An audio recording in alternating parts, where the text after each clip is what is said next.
Hi there, my name is Lawrence Wright. I am new business manager at Helix Construct. We are an SME main contractor based out of Newbury, working all across the Thames Valley, the south of England, London. I've been asked to comment on our involvement in the Construction Workforce Development Partnership, how the meetings have been going, where we're seeing progress and where we're trying to get to as an organisation and as a group. So thank you, Simon, for asking me to come and do this. I was also asked to present at the first meeting, which was really well attended. A really broad spectrum of people from across the industry, from tier one contractors through to SMEs like ourselves, from consultants, from supply chain, from designers, from QSs, everyone involved in the built environment and construction workforce.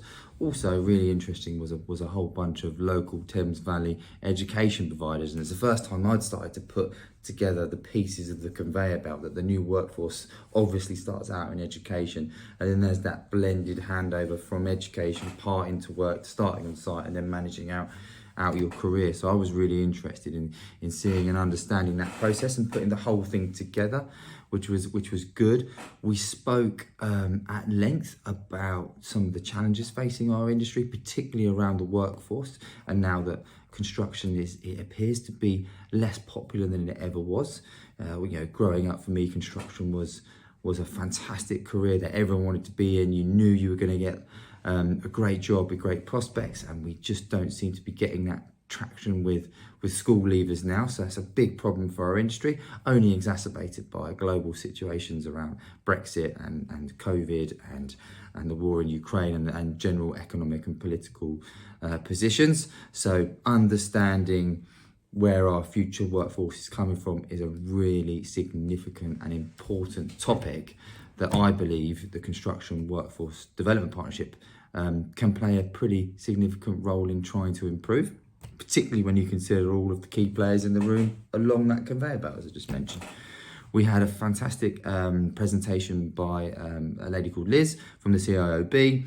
She explained their involvement and how they can help companies up and down that spectrum access grant funding to support more and more young people through education and into on site through apprenticeships, etc.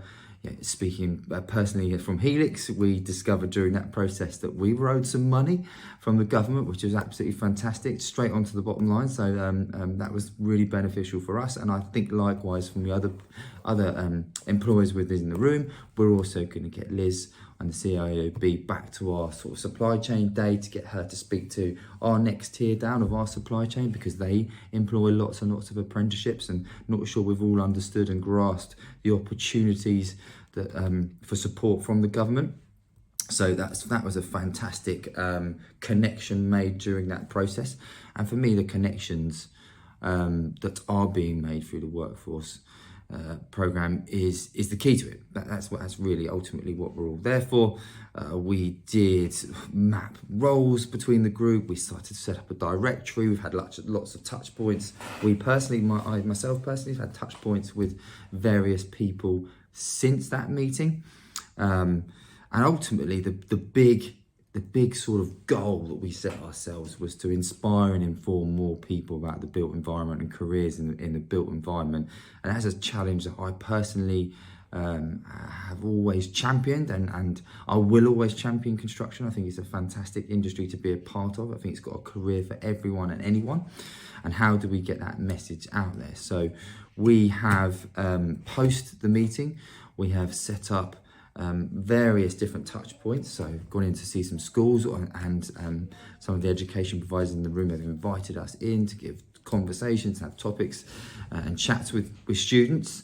But also we have now close to announcing a round table discussion, which we're planning on filming, inviting the wider workforce group in, selecting maybe 10, 12, 14 of the key members to join this roundtable discussion. We're going to film it. It's all going to be around the topic of the next generation and trying to encourage some really sort of creative ideas and how we can do it. But also the point is to get it out there in the wider domain and increase the volume of noise around this topic. We have spoken to the Housing Forum, who are keen to hear the results and would like to talk about it in their press releases. So yeah, we've got some fantastic opportunities off the back of the initial meeting, with the next meeting booked for next quarter, to again just get that message out there and start to connect some of the dots within our group to how we can make this industry even more attractive and easier for people to access and to understand, and of course join. That for me is the ultimate goal. As I say, it's been enjoyable, the first one. We had some great debates. We were really engaged. It was a great turnout. And we're looking forward to the next meeting in April. And hopefully between now and then, we've had this roundtable discussion and we posted it out on all of our social medias. We've really cast a net out as a community within this partnership and squeezed every single bit of publicity we can out of it. And I'm excited to see the results of that. So no, thank you, Simon, LSIP and the WDP for inviting us in. We're thrilled to be a part of it, and yeah, we're looking forward to where this could go, and ultimately to inspire and inform as many people as we can about this fantastic industry of ours. So thank you, and cheers for now. Bye.